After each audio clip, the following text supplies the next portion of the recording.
반갑습니다. 송광입니다. 전 시간에 석가래 부분 이제 이야기하다가 끝냈는데요.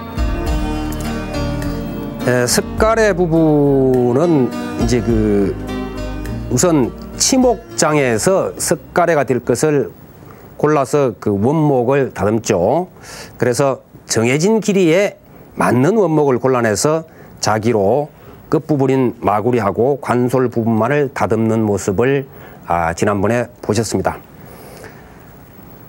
그 다음에 이제 석가래가 올라가는 그 각도를 잡아야 됩니다.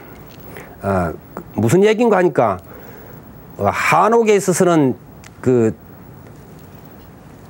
이 양모서리 쪽, 소위 양귀 쪽이 가운데 부분보다도 위로 올라가는 그러한 귀소섬 형식을 갖는다 그랬습니다. 그렇기 때문에 이럴 경우에 그러면은 쭉쭉 꽂은 나무를 어떻게 밑받침을 댄다든지 이렇게 해서 쓰면 될 것이 아니냐, 그렇게 생각되겠지만은 그렇게 하면은 무리가 생기죠. 그래서 나무 자체가 본래 굽은 거라든지 이런 것들을 잘 이렇게 이제 해야 되는데, 그걸 고르기 위해서 먼저 그 각도를 정확하게 잡아야 됩니다. 그래서 석가래를 이제 지붕을 올린다라고 했을 때 이렇게 되면 지붕의 한가운데를 갖다가 정중앙을 0번으로 따지고 그 다음을 1, 2, 3, 4 이런 식으로 나아갑니다. 양쪽으로 이런 식으로 번호를 매깁니다. 매기는데 여기서부터 점차 이렇게 곡선을 그리면서 올라가죠. 이게 이렇게 올라갑니다. 그래서 이 치수, 올라가는 만큼의 치수를 그대로 이렇게 그어서 위에 1, 2, 3, 4로 다시 이렇게 매겨 올라갑니다. 이 치수를 미리 잡아둬야 나중에 이만큼 올라가는 각 석가래의 각도들을 잡아서 만든다, 이런 이야기죠. 그래서 그 자체로 석가래가 휘어 있으면은, 나무가 굽은 상태에서 자란 경우에는 각기 이제 여러 나무를 고르다 보면은 그 각도에 맞는 것이 정확하게 나오게 됩니다. 바로 그러한 석가래를 찾아내는 것을 석가래 잡기라고 그럽니다. 이 석가래 잡는다는 것은 이미 정해진 저 치수로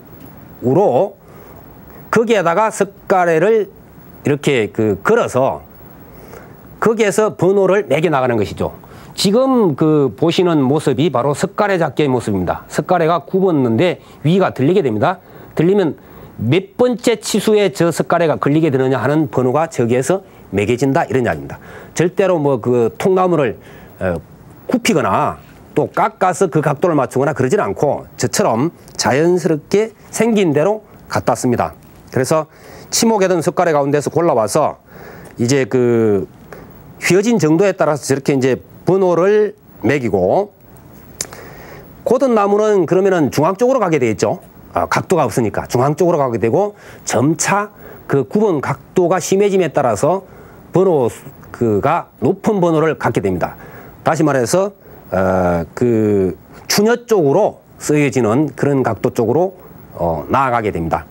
그래서 이제 집을 짓는 데 있어서 가끔씩 아주 놀라운 경우가 참 많은데, 바로 이와 같은 경우도 그래요. 우리 선조들의 그 지혜로움이 그대로 나타납니다.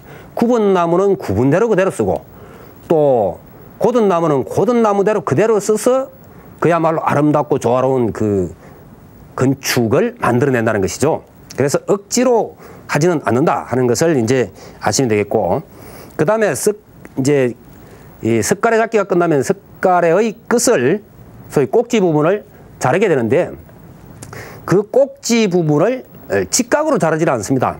직각으로 자르지 않고 어떻게 자르면 빗자르기를 하는데, 이런 부분도 우리가 지금 한옥에서 보면은 계속 착시 현상과 우리가 시각적인 효과를 많이 노리고 있죠. 직각이 되면 이런 식으로 잘라져야 되는데 이렇게 잡지 않고 이렇게 자릅니다. 이 빗자르기 시기가죠. 왜냐하면 이 부분이 끝이고 이 부분이 우리가 아래쪽에서 지붕 쪽을 바라봤을 때 만나는 부위입니다. 그래서 이 부분이 가장 보는 시각에 편안하게끔 만들어주는 방법이 바로 저 빗자르는 방법입니다. 그리고 이제 저러한 것을 할 때는 이미 먹선을 그어두고 일정한 각도를 잡아야 되니까 일정한 각도로 먹선을 그어두고 소위 톱으로 자릅니다. 보통 저런 일을 할 때는 단계톱이라고 했어요. 전통적인 우리 톱. 단계톱은 그 양쪽에서 판소리 같은 거 할 때 그 흥보 박타는 모습에 보면 나오는 게 보통 단계톱입니다. 그거 쓰는 것이 밑에가 그 톱날이 이렇게 있죠. 톱날이 있고 이렇게 걸리면은 양쪽에 이렇게 이제 나무가 되어 있어서 이렇게 걸리게 됩니다. 이렇게 걸리고 그 다음에 그 위에 이렇게 나무가 다시 이렇게 대져 있죠. 그 다음에 가운데 이 선이 있어서 나무를 이렇게 걸어서 이게 이제 꼬여 있습니다. 이렇게 꼬여 가지고 이런 식으로 양쪽에서 당기게 있는 것을 단계톱 그럽니다. 전통적인 그 우리 톱이죠. 지금 단계톱 쓰는 모습이 나오네요. 저 단계톱 쓰는 모습이 제가 지금 아래오를 조금 잘못 봤는데 위에 지금 저 모습에서는 단계톱 위에 지금 선이 있죠. 가운데 지금 나무가 있는 걸로 그렇게 되어 있습니다. 가운데 나무가 있어야 맞겠네요. 그 힘 받는 것이. 그래서 가운데 이제 저렇게 나무가 있고 위에 이제 선이 있는 그러한 모습으로 되어서 자른다. 양쪽에서 자른다. 저걸 이제 단계톱 그럽니다. 목수분들이 쓰는 연장이 원체 많아가지고 사실 이 연장 부분 같은 거는 제가 생략하고 나갑니다만은 연장 부분을 짚는데도 아마도 몇 시간이 걸려야 될 겁니다. 그래서 그런 것까지는 뭐 지금 여기서 제가 짚을 것은 없고, 그 다음에 이제 석가래를 잘랐으면 석가래 굵기가 각기 다르지 않습니까? 그러면 이 석가래 끝은 똑같이 보여줘야 됩니다. 굵기가. 그래서 이때는 어쩔 수 없이 대패질을 해서 그것을 깎아내야 되는데, 그것은 이제 또 하나의 연장을 이용해서 씁니다. 이미 지름이 정해져 있는 소위 이제 도래라고 하는 것인데, 이렇게 원이 돼서 이 지름이 정해진 것을 똑같은 그 석가래 끝에 닿으면 이거보다 넓은 것은 그래서 대패질로 해서 깎아냅니다. 그것을 도래, 그렇게 이야기합니다. 도래. 이것은 이제 여기가 나무가 되고 여기가 아까 그 줄이 되는 단계톱.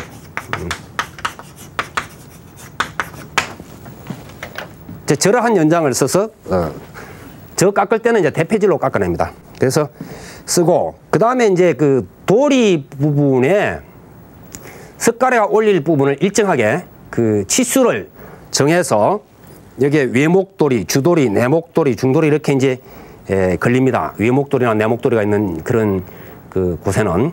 그렇지 않은 경우는 그냥 주도리만 있는 곳에는 주도리하고 중도리만 걸리고, 여기에다가 표시를 해서 번호를 매긴 후에 같은 번호의 석가래를 올린다. 아까 제가 이제 석가래 번호 정하듯이 그런 식으로 매겨서 한다. 이렇게 이제 보시면은 좋겠습니다. 그 다음에는 그 평고대라고 하는 것을 겁니다. 이 평고대라고 하는 것은 여러분이 그 한옥을 보시면은 그 석가래 위쪽에 일정한 각재가 이렇게 쭉 지나가고 있는 것을 보셨을 겁니다. 곡선을 그리면서. 그것이 평고대라고 하는 것입니다. 지금 평고대를 그는 장면이 나왔네요. 저와 같이 양쪽은 높고, 그렇죠. 당연히 이제 추녀 쪽은 높습니다. 그리고 가운데 쪽은 낮죠. 저렇게 이제 곡선을 그리고 저 아래쪽에 석가래가 걸리게 되어 있습니다. 그래서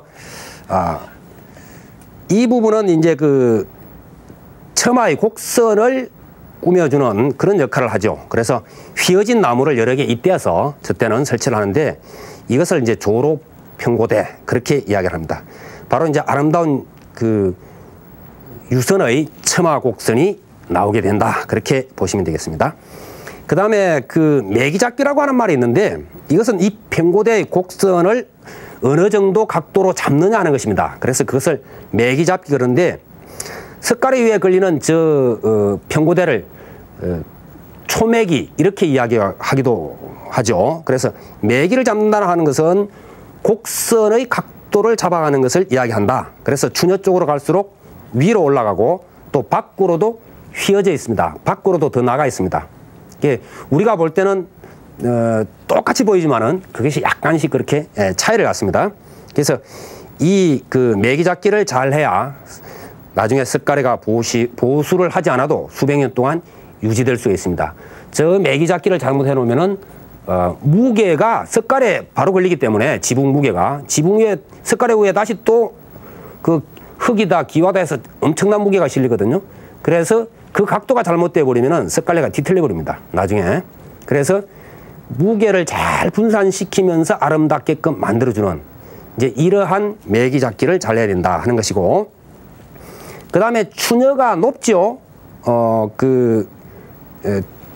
소위 추녀가 높기 때문에 추녀 쪽에는 그냥 석가래를 그려가지고는 그게 되질 않죠. 그래서 추녀 쪽은 높고 가운데 쪽은 낮게 하는 그와 같은 부재의 나무를 다시 걸어줘야 됩니다. 이것을 갈모삼방이라고 그렇게 이야기합니다. 그 도리 곡선을 맞춰주는 것이죠. 자, 여기서 보면은 이렇게 좀 빨갛게 이 부분이 지금 추녀죠. 추녀고 여기가 돌입니다. 그러면 돌이 위에다가 추녀와 이 높이를 맞춰서 점차 내려가는 이와 같은 소위 그 직각 삼각형과 같은 한 변이 직각으로 되어 있는 삼각형과 같은 이러한 통나무를 갖다 댑니다. 그것을 소위 갈모삼방 그렇게 이야기합니다. 이것은 이 곡선을 잡아주기 위해서 올릴 수밖에 없는 겁니다. 저것을 올려주지 않으면 그 곡선을 못 잡죠. 그래서 갈모삼방을 붙인다 그렇게 이야기를 이제 하는데, 그 갈모삼방 위에 올라가는 석가래들은 전부 다 선자 석가래. 선자라고 하는 것은 부채살이다 이런 이야기입니다. 부채살 형식으로 가는 그러한 석가래 모양을 선자 석가래 그럽니다. 그건 왜 그러냐 하면은 당연히 지붕이 이렇게 되었을 때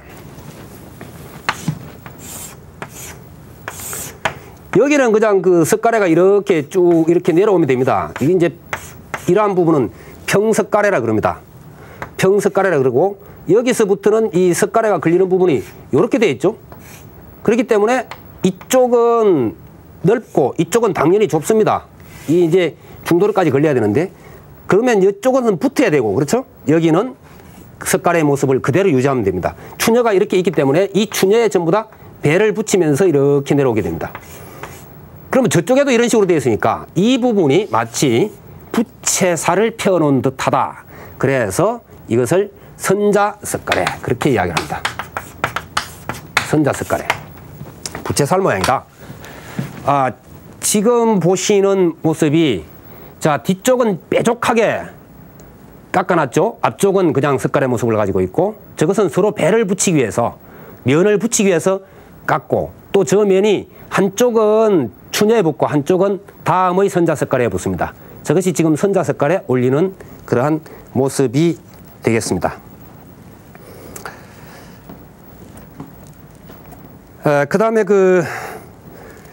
선자 석가래 이 치수 계산은 굉장히 복잡하기 때문에 다른 나라에서는, 중국이나 일본에서는 저것을 잘 못 쓴다 그럽니다. 그런데 이제 우리나라는 이것은 보편적 기술에 해당됩니다. 그래서 도편수들은 그냥 이런 계산쯤은 쉽게 해냅니다.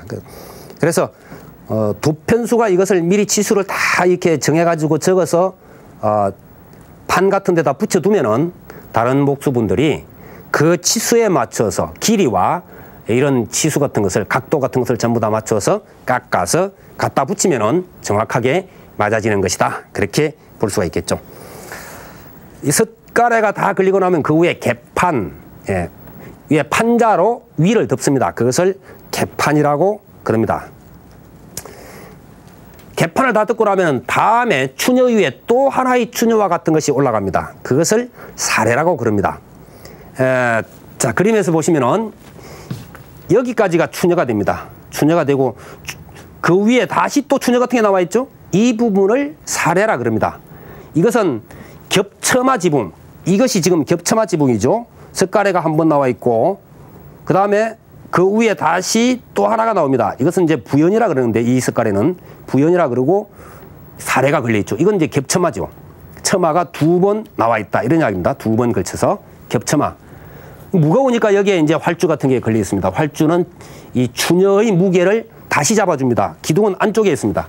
이 기둥하고 여기하고 거리가 멀죠. 무게가 쏠려서 위험해지니까 바로 추녀를 잡아주는 것을 앞에서 기둥 설명할 때 활주라고 제가 설명을 했더랬습니다. 저와 같은 형식으로 되어진다 하는 거고요. 이 사례는 추녀와 더불어서 그 처마의 위로 올라가는 곡선, 그걸 안곡이라 그러는데, 곡선과 안허리를 잡아주는 그와 같은 기능을 갖습니다. 그래서 사례를 얹고 나면은 겹쳐마집의 그 이제 두 번째 다시 평고대를 올리게 됩니다. 평고대 부분 앞에서 그 석가래 걸고 난 뒤에 평고대 올린다 그랬죠. 제가 노랗게 선을 넣는 것이 이것이 평고대입니다. 그 다음에 이 사례가 올라가 나면 두 번째 이 평고대가 올라갑니다. 그러면 이 부분을 아까 초매기라고도 한다 그랬죠. 그러면 두 번째 거는 당연히 이매기가 되겠습니다. 그래서 초매기, 이매기 그런 식으로도 표현을 하죠. 이제 저 부분을 올리고 나면은 지붕이 훨씬 더 날렵해지고 높아지고 그와 같은 형상을 갖는다. 그렇게 이해를 하시면 되겠습니다. 이제 이 뒷부분이 다시 두 번째 그 추녀인 부연과 연관됩니다만은 부연은 상당히 또 재미난 설화 같은 것도 있고 그렇습니다. 그래서 그 부연 부분은 다음 시간으로 넘겨서 제가 설명을 드리도록 하겠습니다. 여러분 성불하십시오.